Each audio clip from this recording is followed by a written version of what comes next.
Hey. Hi, guys. Hey, it's Richard Houlden. Welcome to the International Association of Woodcarvers. I'm going to be the host today.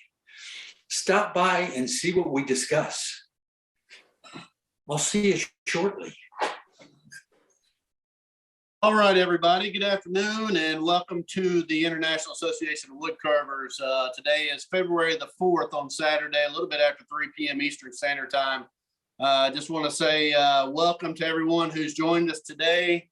I am happy to be back. I appreciate Dave Stetson and Dave Levy coming in and handling things for me while I've been gone. I've been down in Mexico with Chris Hammock, with a few other people that's on this meeting. We've been taking a week-long class down there with him, and it was nice to get away and definitely a pleasant break.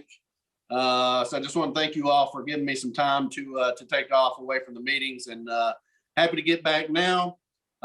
We've got a pretty good lineup coming up with the International Association of Woodcarvers. Today on the meeting, we've got Richard Houlden. I'll talk a little bit about Richard here in a few minutes, but I'll just run through the lineup. Next week on the 11th, we've got Alec Lacoste on. On February the 18th, Betty Padden's going to come in. She's one that we haven't had on before. If you all are familiar with articles in Wood Carving Illustrated, she's done several articles out there. She's going to come on and talk about her wood carving journey. We'll have Dan Gallagher that's coming on February the 25th. Jared Wood's going to come back and carve a full figure for us on March the 4th. And then we've got Tim Perry that's coming on March the 18th. So we've got a pretty good lineup ahead of us. We're going to be working hard on trying to get some people lined up to fill the one, or I guess there are two spots in March, and then try to get scheduled into April. So I'll be working on that. I'll be posting that out on social media. If you don't follow us already, make sure you follow us on Facebook, Instagram. All of our videos are out on YouTube. So if you don't like and subscribe our YouTube channel, make sure you go out and do that. We have over 100 videos out there of free content on YouTube. And if there's any topic just about that you're looking for that has to do with wood carving, we probably had a show on that. It's a good way to go out and get some free content and be able to pick up some good pointers. So if you haven't looked at our videos out there, make sure you go out and do that. I want to thank everybody that came in today from Dave Stetson's class. He had a class that started today on carving a cowboy. So thanks for coming on right after that. I know it's a full day and I appreciate you all joining us. Janet Cordell is going to have a class starting on April the 24th on carving a Old Faithful horse. If you're interested in that, contact Janet and get signed up for that. I want to remind you all too that Dwayne Gosnell does Whittle Wednesdays, I think twice a month. If you're interested in learning a project, you usually finish that project in one class. Reach out to Dwayne and get signed up for that. And again, I talked to Chris while we were down in Mexico. Chris Hammock's doing online classes. He'll do some design stuff with you, and he'll work through projects with you. If you want to reach out to him, if you're interested in that, get signed up with Chris Hammock. You can contact him on Facebook Messenger. He's good to get back in touch with you. But he did say that he's going to have some classes opening up. He also has his barflies that he does, and he'll be posting stuff about those. So if you're interested in doing a barfly class or a design class, reach out to Chris Hammock. Coming up in September, and I know that's quite a ways off, but I do want to go ahead and start advertising this. September 23rd and 24th, 2023, they're going to have the second annual CCA Carving the Rockies show out in Colorado Springs, Colorado. I was at the first one last year. It's a great show. It's a great opportunity to go out and see some of the best caricature carvers in the United States. Everybody kind of goes to Colorado Springs, meets up there, has a competition. There's going to be some fun classes and stuff available. So if you're interested in that, you may want to go ahead and start checking on booking some rooms, trying to get that lined up. Again, that's September 23rd and 24th, 2023. And that'll be Carving the Rockies in Colorado Springs, Colorado. Again, I want to thank Dave Stetson and Dave Levy for covering for me while we've been gone. And it's nice to come back and see that we have quite the turnout. Looks like we have 110 in the room today. So thank you all again for joining us. Today, we're going to have Richard Houlden on. Richard has a page called Cartoons to Carving. He's going to talk a little bit about his illustrations, his carving journey and how he uses those illustrations into his carving design. Part of the meeting, we're going to go ahead and auction off his book. So he has a book. I've got it here called Cartoons to Carvings. It's an autographed book.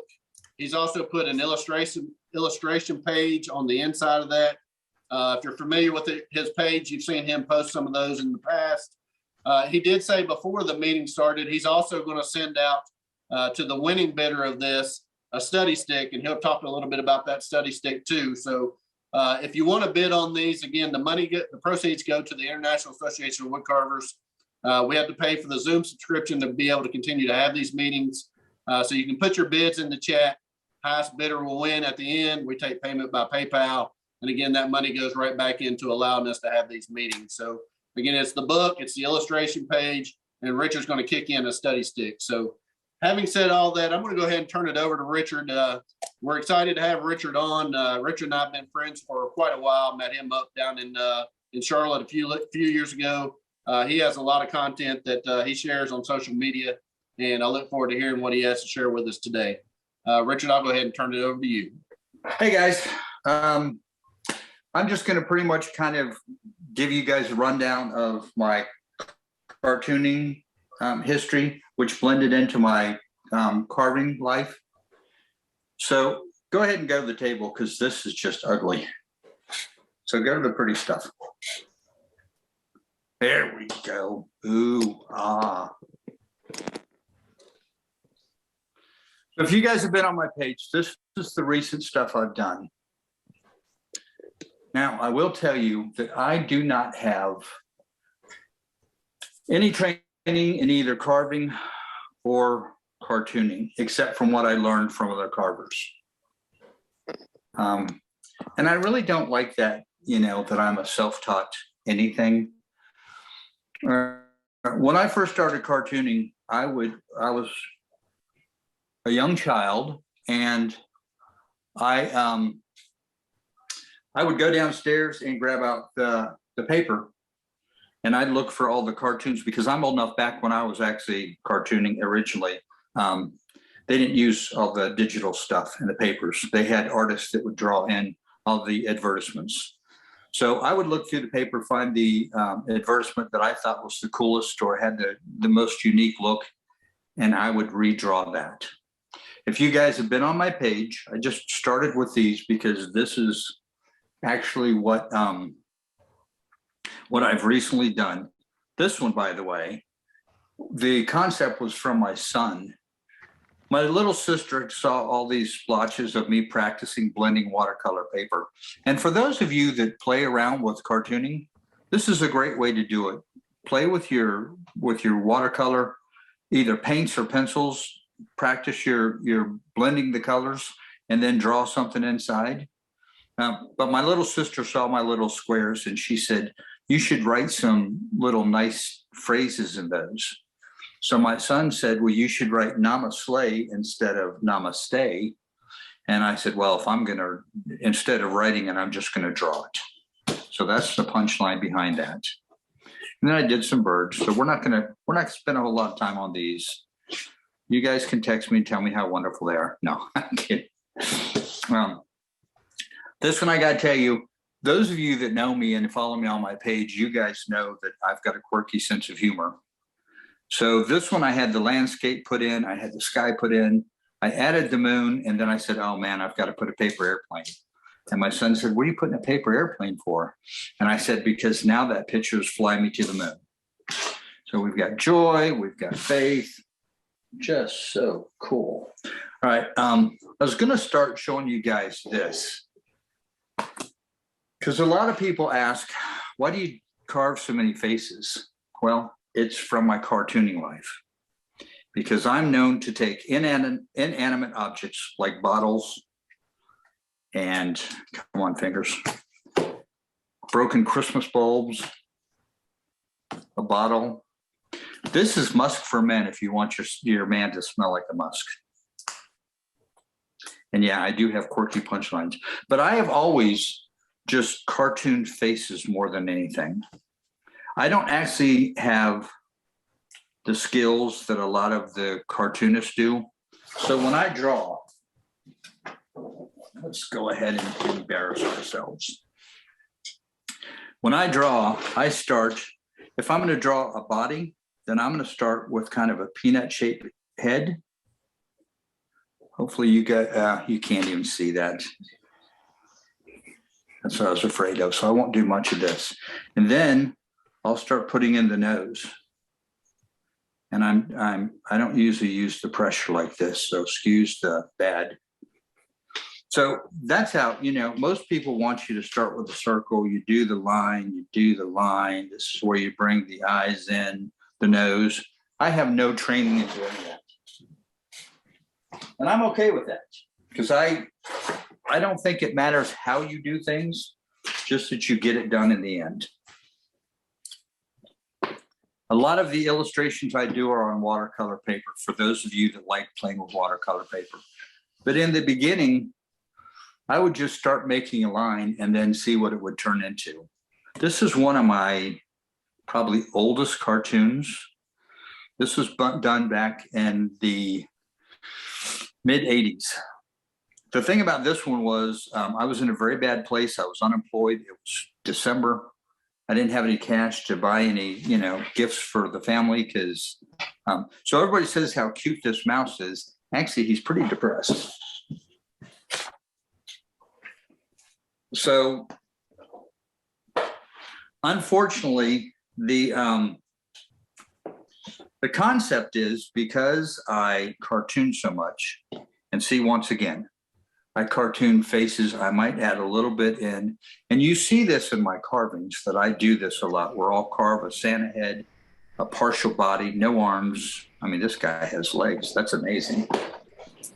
So, and I know I'm trying to cover a lot, but this is typically what I'm known to do.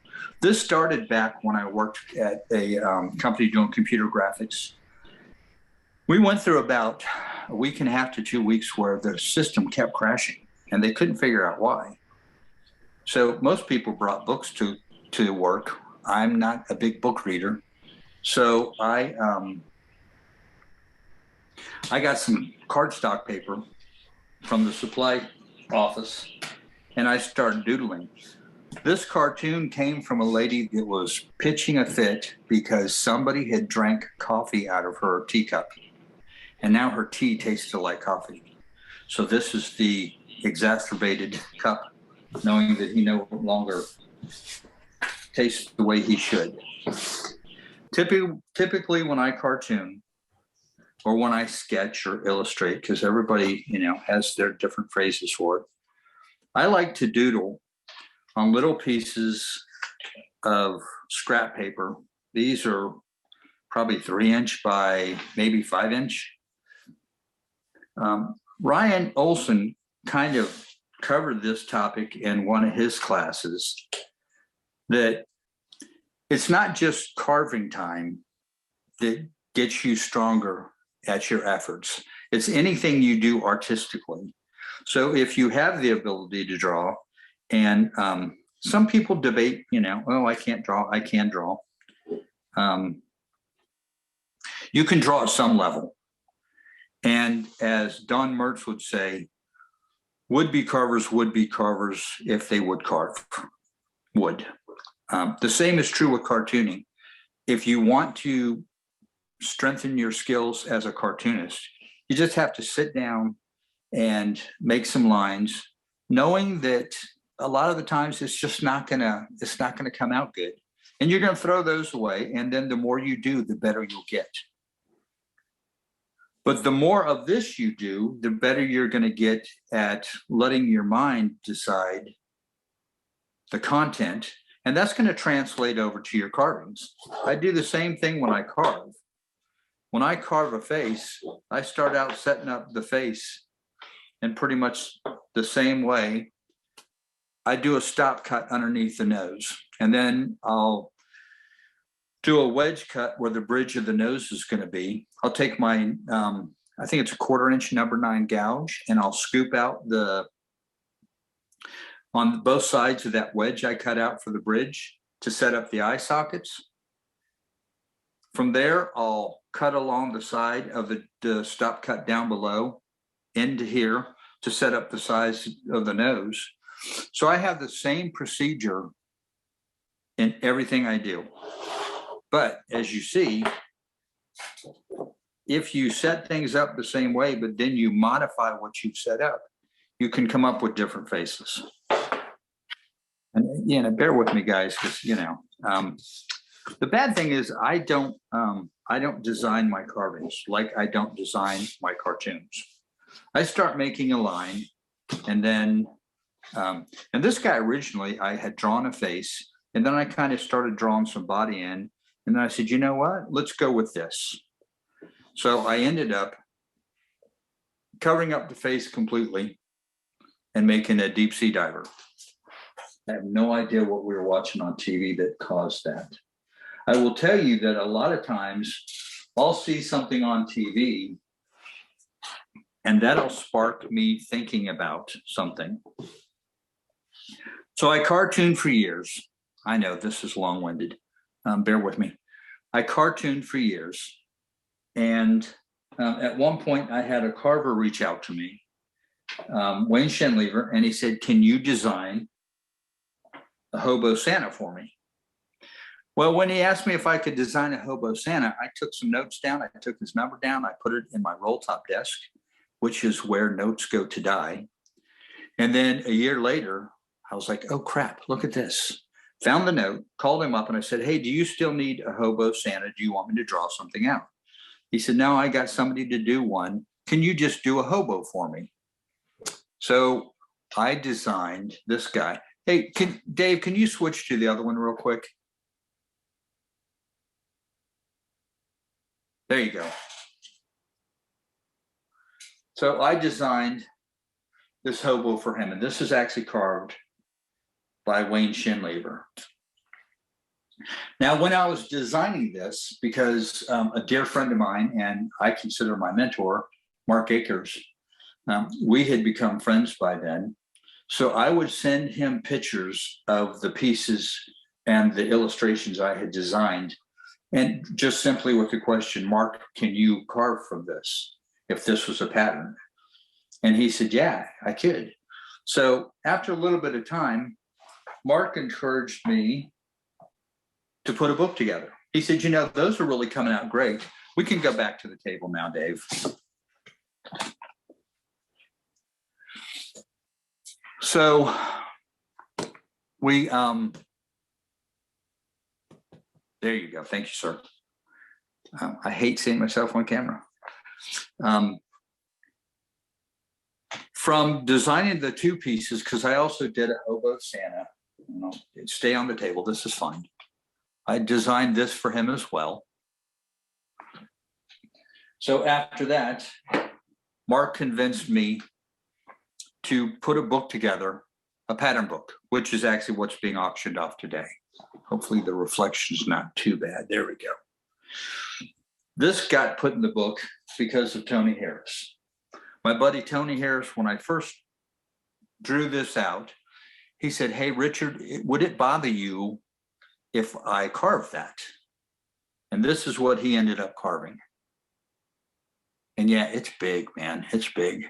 Great expression, great cheekbones. I mean, he really pulled a lot. The only thing he did is he didn't have an open mouth, which I was fine with. And when he was done with it, he sent me the pictures, he sent me the carving, and he said, hey, if you do end up doing a book, if you want to use this in your book, I'd be honored if you would. I mean, come on, guys, why would I not? So in my pattern book, whoever wins the auction, you can see the step-by-step on how to set this up and carve it. Now, that was a good commercial. I like that.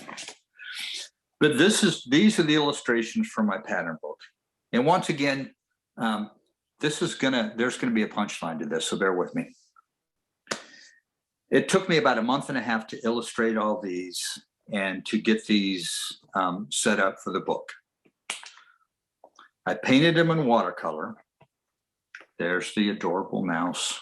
Oh my gosh, I love that one. I mean, come on. If everybody wasn't muted, you'd hear a lot of oohs and ahs. There's my snowman. I have a whole Dapper Dan collection. But in setting up the book, I spent a month and a half painting with watercolor paints opposed to the acrylic paints, the way I would paint my carvings. And this is actually the original sketch that I did at the same time that I did my mouse. So you can kind of see a similar style in these. If you look at a lot of my cartoons now, and here's probably a good little sheet to look at, you can see how some of my style has changed. I don't know for the better. I hope so. But oh, there's a better one. I got to show you this one. Because those of you that know me know that I love my Christmas pickles.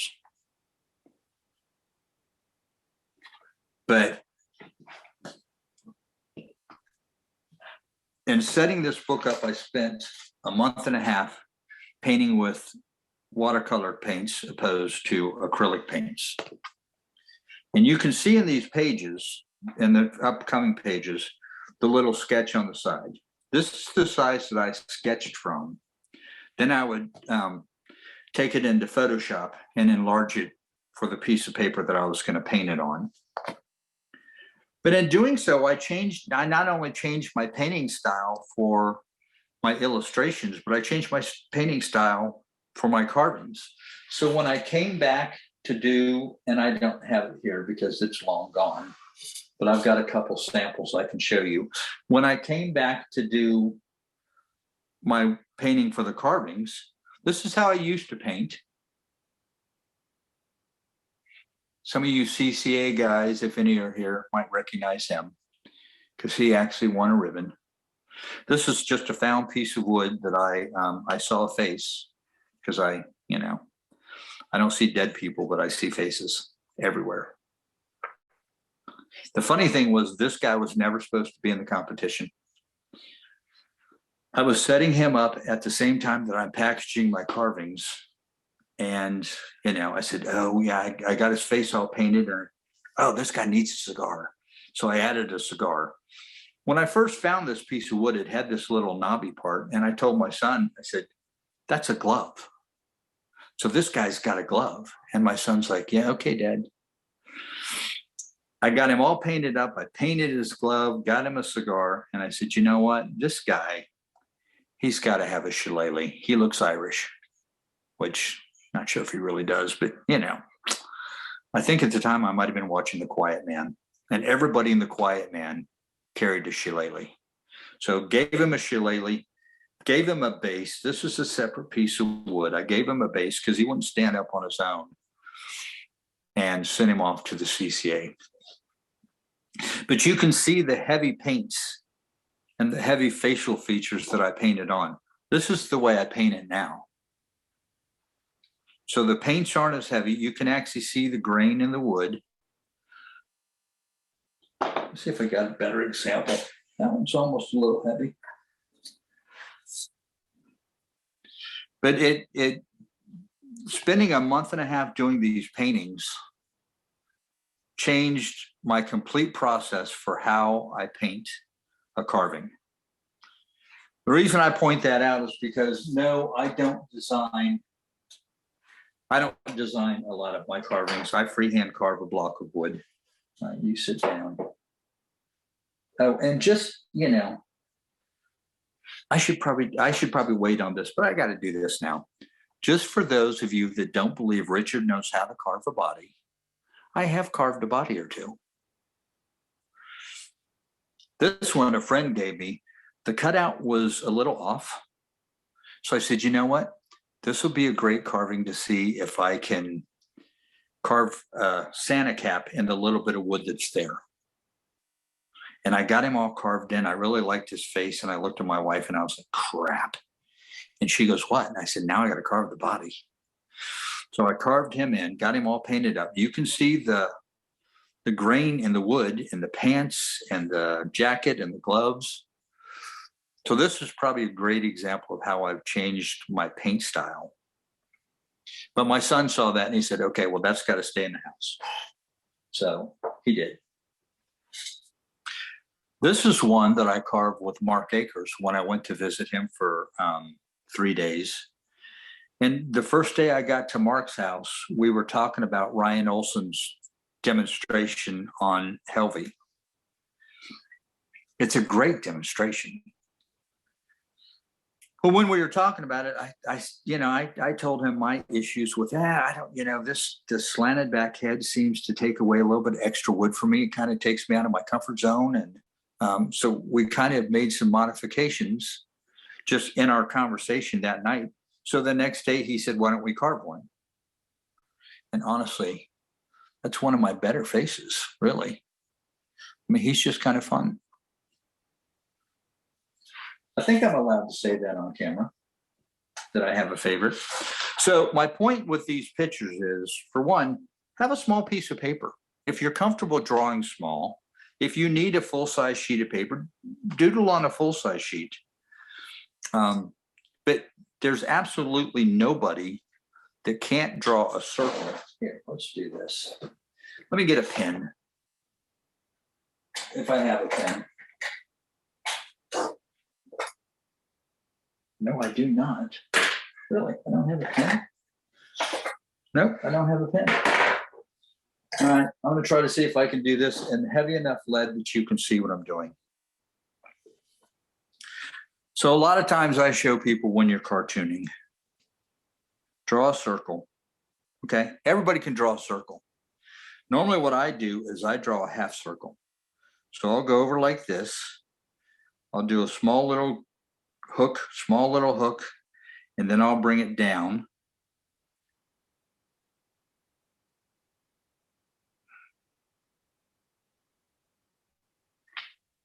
Now, that's not the fanciest cartoon you'd ever see. There's nobody watching this video that can't do that.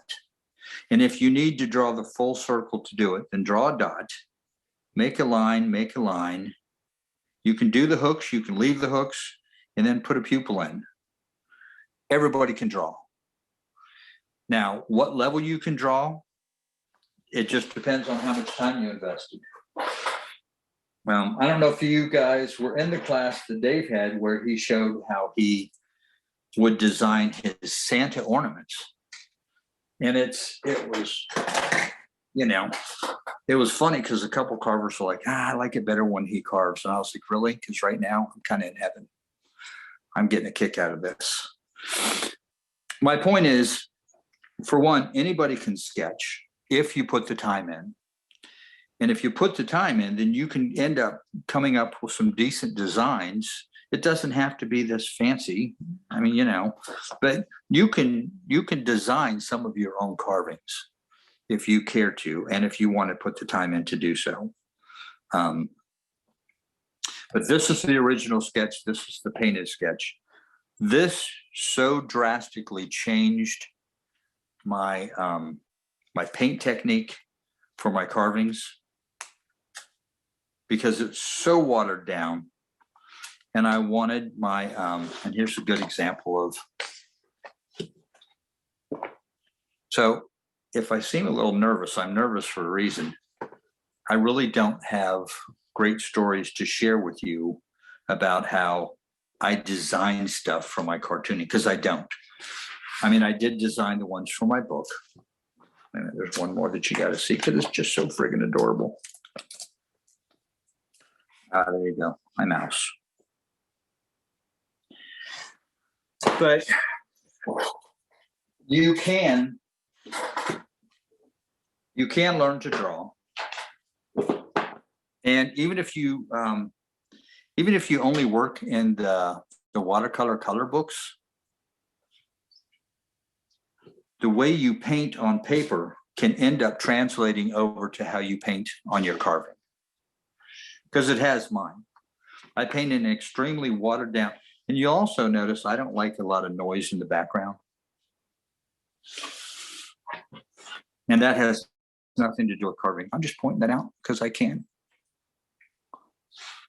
I had a gentleman contact me and ask me, hey, can you give me your step-by-step on how you create your gnomes?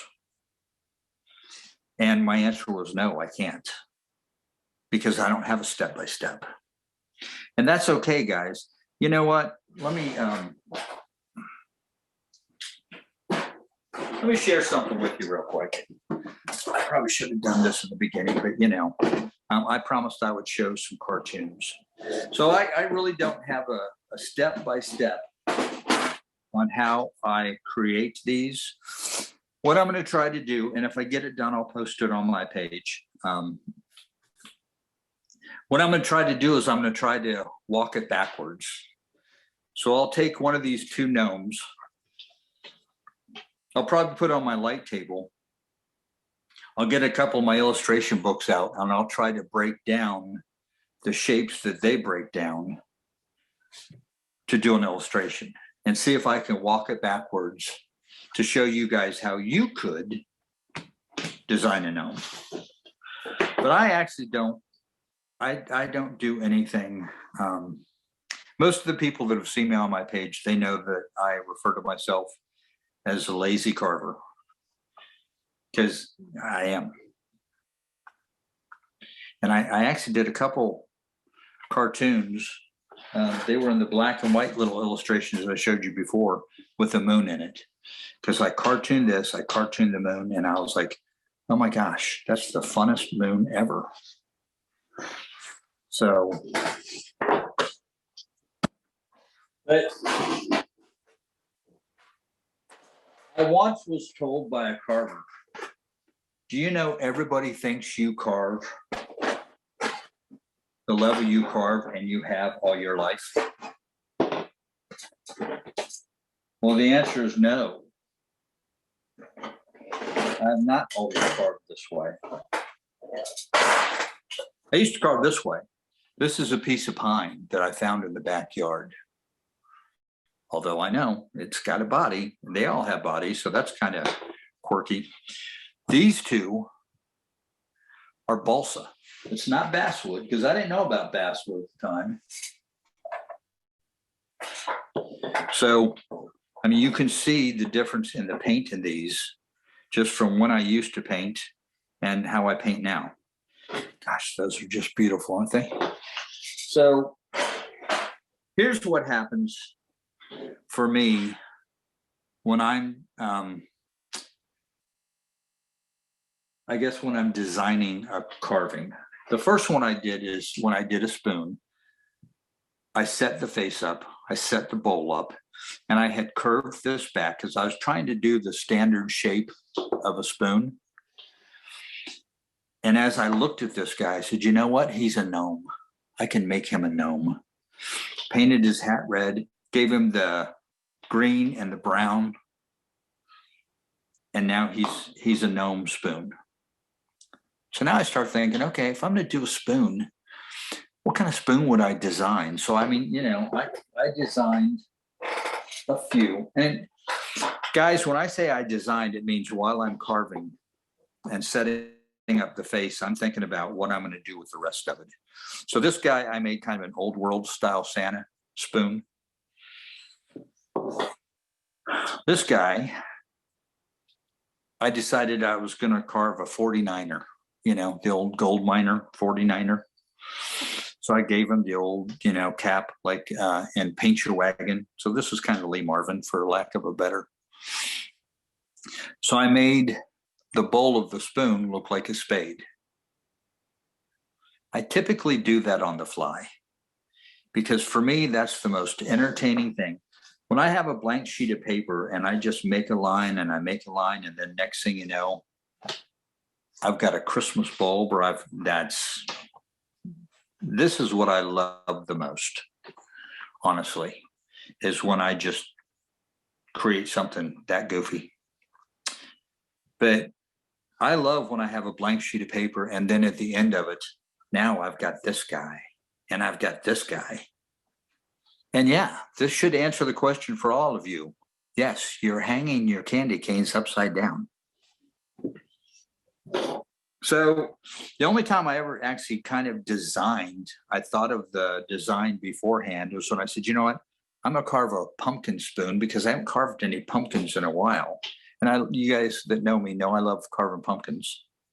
So, you know, carved up the two pumpkins. And as I was thinking about, okay, if you're going to carve some pumpkins, what would you do with the bowl? And then it came to me, oh my gosh, it would be the inside of the pumpkin.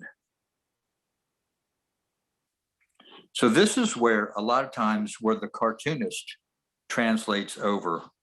And unfortunately, guys, I don't have more wisdom for you here. This is kind of the only way the cartoonist translates over is, I start thinking, okay, well, if I'm going to do this, like this guy, he could have been a Santa, he could have been anybody, but just that narrow cap, I was like, oh, he's a gnome.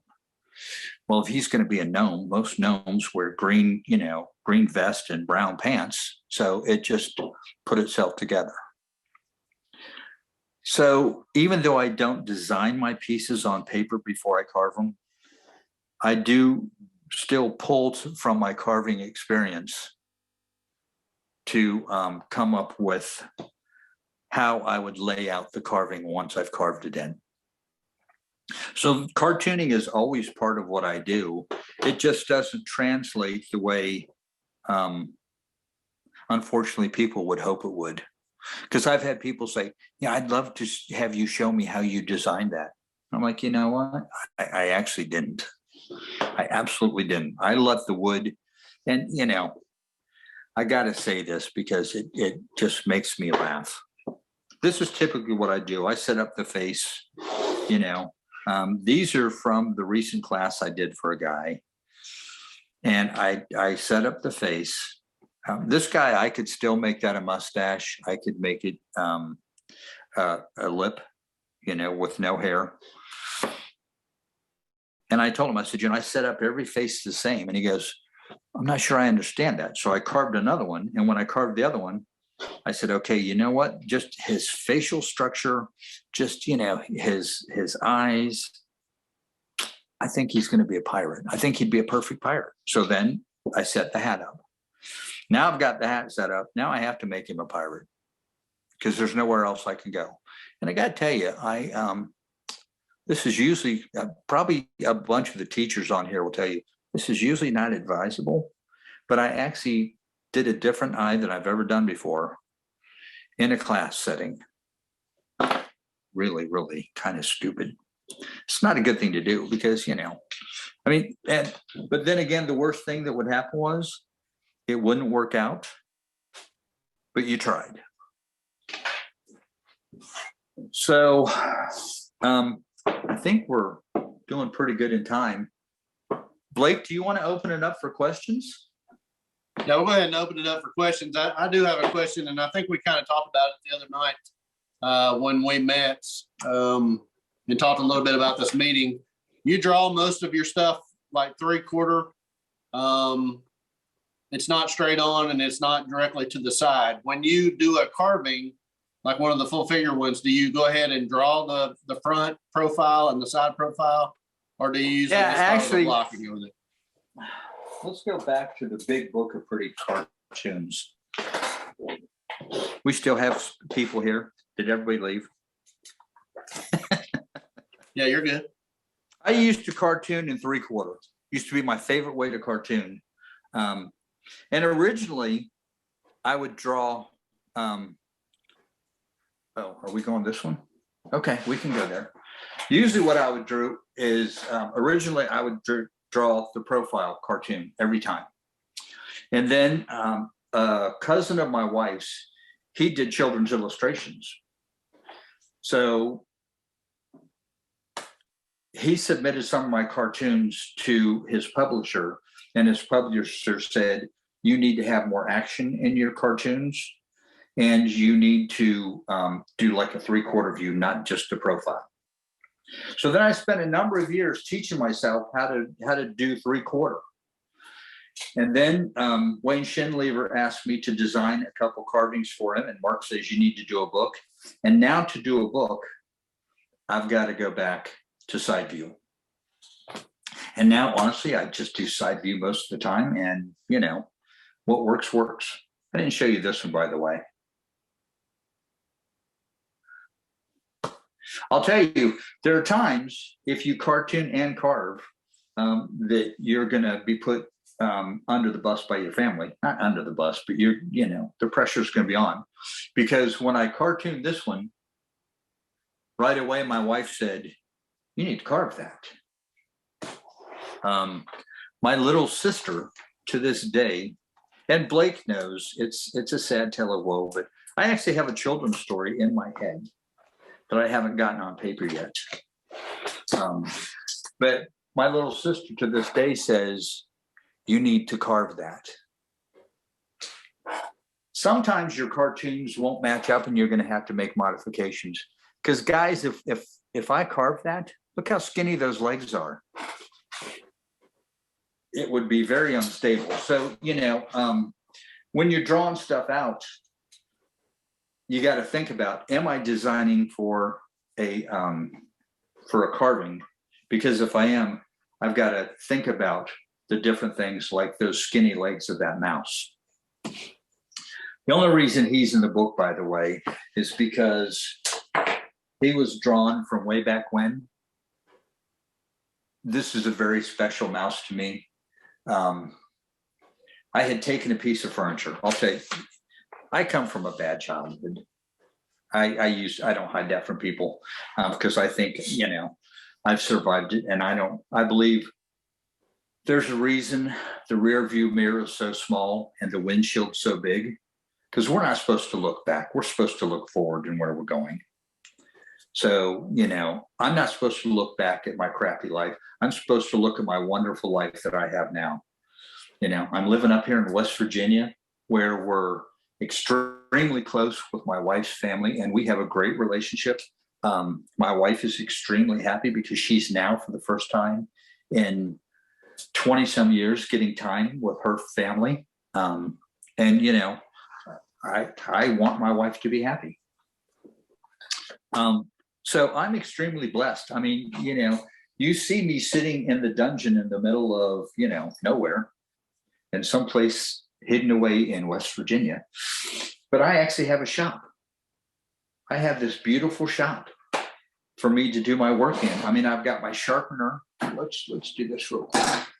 Got my sharpener back here that I contacted my wife after working with Mark Akers and said, hey, hon, I need to buy a Burke system.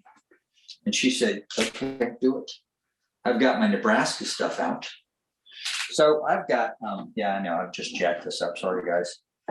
But I'm extremely blessed, and the fact is, I used to be this carver, and now I'm this carver. So whether it be cartooning or carving, for those of you that are not the same as I am, don't take offense, but I believe that both my cartooning and my carving skills are gifts from God. So I appreciate what I've been given. And, we just came through Christmas, so I can say it. It really is a wonderful life. But yeah, the answer to, I warned Blake that I can go on a tangent. But the generic answer is, I do side profile if I'm going to carve a body. This year, I have actually committed myself to taking a few of the patterns out of my book and carving them. I'll probably start with this guy. This was carved by Mark Akers. And I have bifocals, so when I'm making you look at my nose, that's why. But this was carved by Mark Akers. This guy's in the book. He's not in these are actually the originals from my pattern book. The only one that's not in here is the design for him, because Mark Akers owns him. That was my gift to him for carving this guy for my book for me. And yeah, I got the better of the two. But since in my book, I've got the step-by-step and how to carve this guy, and I've got the design in my brain, this is probably the one I'll start with. This, and I think I showed you guys this, but let me also point out to you that sometimes designs cross over, because for those of you that took the Ryan Olson class with me, although I wasn't there that day, he taught in his class a guy that had a cane. His back was behind, his arm was behind his back. It wasn't in his pocket. But you could easily take that flat plane design of his, take this design, mix the two, and there you go. You just got to have a little extra wood on it. The one thing that that Mark taught me, Blake, in connection with your question is, when I do a cutout, I only do the side view. I don't do the front view. And the reason for that is because I do like freehand carving, which at times is a problem. But when you don't cut the front view, then you've left yourself a ton of wood to go as thick or as thin as you want. And see, for, you know, I can carve a full figured body. I don't, but I can. So yeah, Richard, another question. Tell us about your paint style. You talked a little bit about using watercolors on your drawings. Do you use watercolors to paint your wood carvings, or do you stay mostly with acrylics? Yeah, I stay with acrylic paints. The only thing is, and I gotta share a story on one of my first students at Doane, because I taught 2 years at Doane. When I was teaching at Doane on Thursday, which was close to the end of the week, I said, okay, I'm going to do a short paint demonstration. I took my paint. I'd do just a little bead of paint. I'd put just a very little bit of water on it, and then I mix it up. When I do that, what that does is if you go too deep in the water right off the bat, you can't see if you've got any specks or any chunks of paint that haven't blended in. So I go very shallow with the first bit of water, and then I just fill it up. Now, the story is, I'm sitting there doing a demonstration for the class, and we're actually recording this for people. And I put my little bead of paint in, and none other than my buddy Dean Irving screams out, "Holy crap, Richard, that's all the paint you're going to use? Why do we bring paint? Your tube will cover this class and 2 others." And it will. I've got the same tube of paint that I've had for years, but I like an extremely watered down. To get this look, this carving has anywhere from 3 to 5 layers of paint just for the face, for the facial tone. I do cadmium red, medium hue, extremely watered down. That's the first coat. And then I'll come back with a second coat if it's too thin. And then I'll usually follow behind with a little bit of cadmium red deep hue in the cheeks and the nose. Then I used to take, which was kind of a takeoff from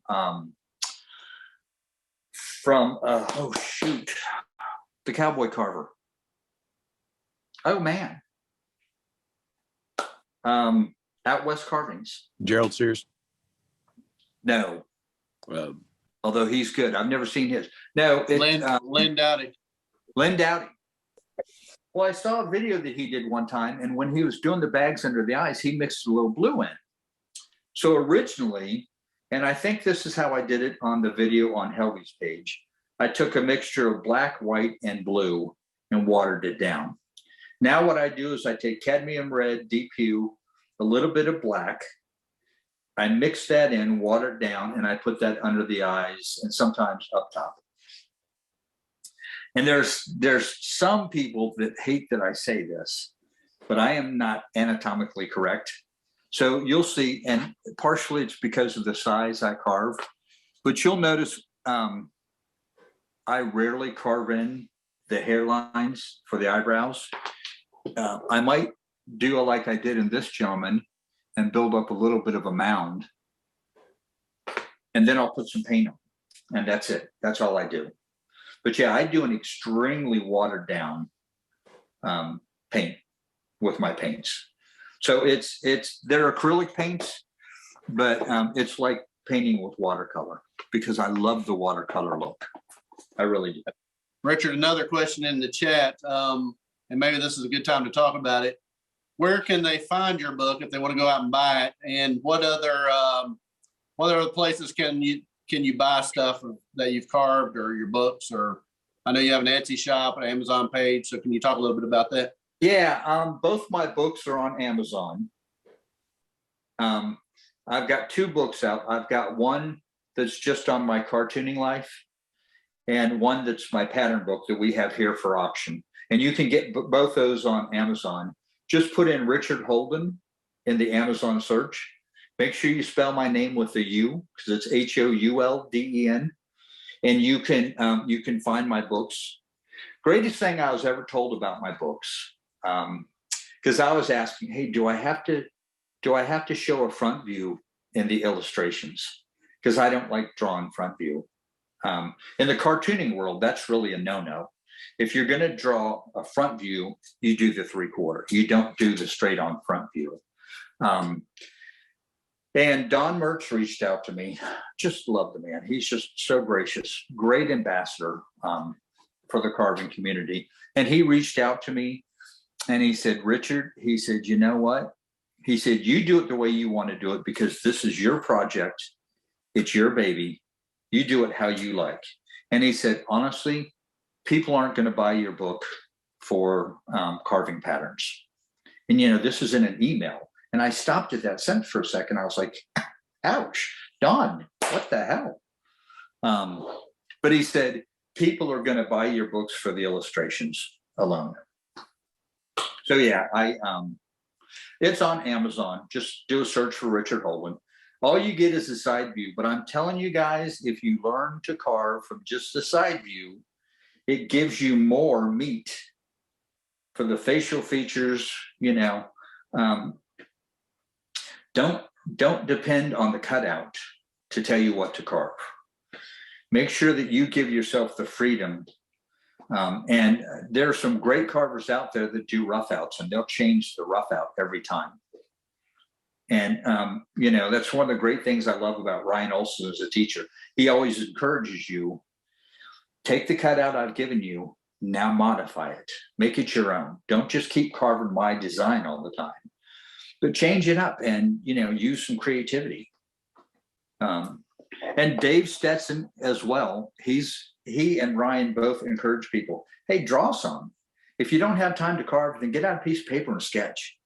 Even if you're not great at sketching, just make some lines. Because it's true, anybody can draw. Now, maybe not everybody can draw the same as Dave Stetson or the same as Richard Houlden, because I'll be honest with you, I think I'm pretty good.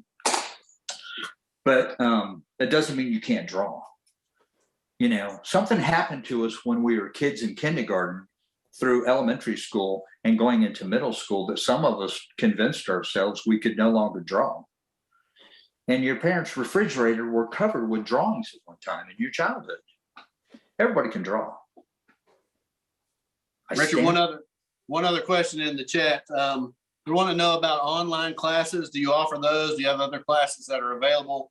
I know you just had a class with somebody just recently, maybe this past week. So are you opening that up for students, or can they reach out to you on that?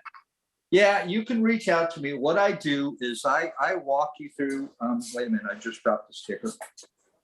And this is one of my sweetheart stickers. I walk people through the process of how I set up a face, and then how you can take that same setup and change it and modify it to be all the different expressions. I mean, every one of these was set up the same way, but they're not the same face. I mean, they're similar features. They're not the same face. When, I don't mean to pick on Dave, but I'm gonna, because I have the freedom to do so. When Dave is showing you how to carve a bust with the turned head, he sets that up the same way, right? That same setup of the block is the same setup, but then he modifies it every time. If you look at all the faces that Dave Stetson has carved, they're not the same exact face, but it doesn't mean that, most carvers have the same systematic process in the beginning of a carving. So I just show people how to change some of the things you're doing to to carve different faces. By the way, this is the study stick. And I swear, Dave, this is the last time I'm going to quote you. I've got, I think, 7 of these left, so I'm going to donate one of these. I don't make these anymore, so if that makes it more special to you guys. And the reason is I don't carve this way anymore. Even though I only carve faces, I believe every year that I get better and I improve. You know, and one day I may get to the point where I don't want to carve faces anymore, but I doubt it. And I talked with Ryan and I said, I want to take your flat plane carving because that may teach me or give me better confidence in setting up a body. But I do everything completely wrong. When I carve this guy, I carve the face first, and then I'll put a body underneath it if I like it. But yeah, you can reach out to me and I can, I do a 2-day class. It's 2 hours, and every time it's been like 2.5 hours. I start 15 minutes early to make sure that, you know, the Zoom class is squared away. If you're on a computer, then I can give you access to recording the video so that you can have a copy. And then it's 2 hours one day, then 2 hours the very next week. And right now, I don't start my seasonal job until possibly mid-March, if not beginning of April.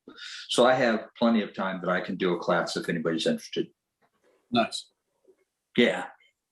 And I'll say this because I don't know if I'm going to do it or not, but I charge $85 for the class. I have had some people ask me if I would modify the price so they could have the option of buying the carving from the class. So we'll see. I don't know. I don't make car payments off of this, so I'm not, hard pressed to make big bucks. So do we have any other, we're coming up on an hour. We have any other questions for Richard from the audience? Any other questions in the chat? Again, I'll kick in now. I just now put it in the chat. The auction that we're doing today is to benefit the International Association of Woodcarvers. It'll be the book that Richard's autographed, the illustration page that's also autographed, and then that study stick that he just showed. He's going to send that out from there. So if you're interested in that, go ahead and place your bid in the chat now. And once we finish, then we'll have that person stay on at the end of the meeting so that we can collect the proceeds for that. Any other questions from anybody today? Okay, Richard. I'll go ahead and stop it here then. And I just want to say thank you for coming on. I know we talked a bunch of times. We talked a while back about having you on, and timing didn't work out at that point. And very happy that we were able to get you on today. I think you provided some good information. I know a lot of people are going to go out, including myself, to see what you have available out in the Amazon store. And I think, answer me this, do you have carvings available in your Etsy store? Are those available also? Yeah, I do have some carvings in there right now. I should be putting a few more in. Unfortunately, the main thing I have in my shop right now are my spoons, because nobody seemed to really, wood carvers loved them. Shoppers weren't so crazy. Right. And somebody asked just a second ago where they can see my stuff online. And I've got a Facebook page, Cartoons to Carvings. Perfect. So if you're interested in seeing his stuff, check out his page there on Facebook, Cartoons to Carvings, Amazon store, Etsy store, all of those places you can see Richard's creations, or you can reach out to him personally, and I know he'll interact with you and help you any way that he can. So Richard, again, I want to say thank you for coming on today. Thank you for spending time with us. Thanks for all that you've shared, and we'll go ahead and stop the auction at this point. It looks like we are at $100.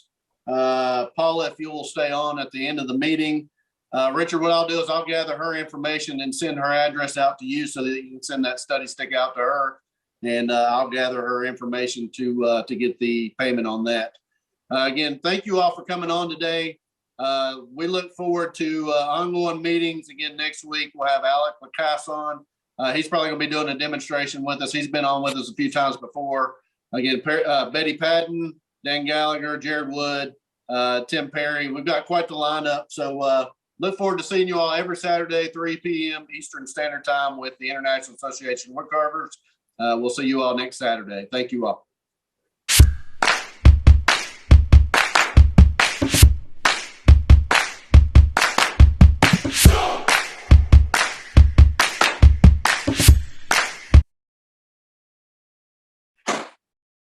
Hey guys.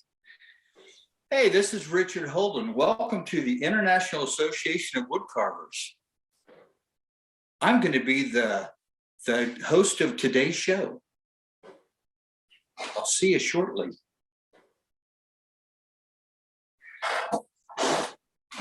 That would have been good, but it caught your head and your back. Oh, really? Oh, Yeah, the way you're kinda down. like this. All right, let's do. All right, I'm going to come up from below. There you go. I'm going to get on my knees. All right, Dave. We're going to do it All right, again we're- here. That's fine. Take two. Leg cramp. Leg cramp. My leg. He's down. He's down. Call 911, Dave. Here we go. All right. Down further. Down further. That's a good spot right there.